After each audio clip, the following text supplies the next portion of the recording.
जय जगन्नाथ सांग मैंने वेलकम करुच्ची मो यूट्यूब चैनल प्रश्नपत्र को।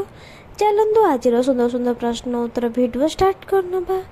आज प्रश्न बेसिक नॉलेज उपरे बेसिकली पॉलिटिकल साइंस उपर राजनीति विज्ञान उपर ही अच्छी। आज प्रथम प्रश्नटी होची निगमर मुख्य को कौन कहा जाए।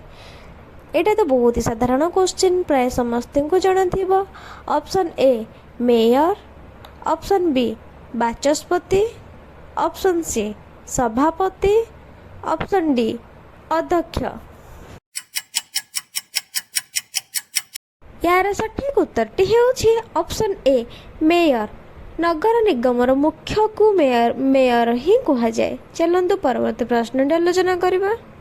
2 नंबर प्रश्नटी हेउछि नगर पालिकार मुख्य को कौन कहा जाए। प्रीवियस क्वेश्चन आम आलोचना करथिले ना निगमर मुख्य को मेयर बोली कहा जाए। परवर्ती प्रश्नटी हेउछि नगर पालिकार मुख्य को कौन कहा जाए। ऑप्शन ए नगरपाल, ऑप्शन बी बाचस्पति, ऑप्शन सी सभापति, ऑप्शन डी अध्यक्ष।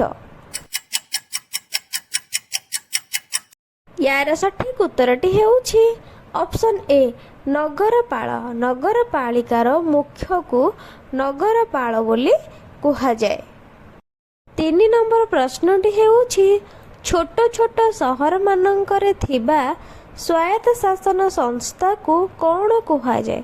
छोट छोट सहर मानकरे थिबा स्वायत्त शासन संस्था को कौन कहा जाए। ऑप्शन ए नगरपाल, ऑप्शन बी एनएसी बा जोड़ा को विज्ञापित सहर अंचल कहते, option C municipality, option D जिला परिषद।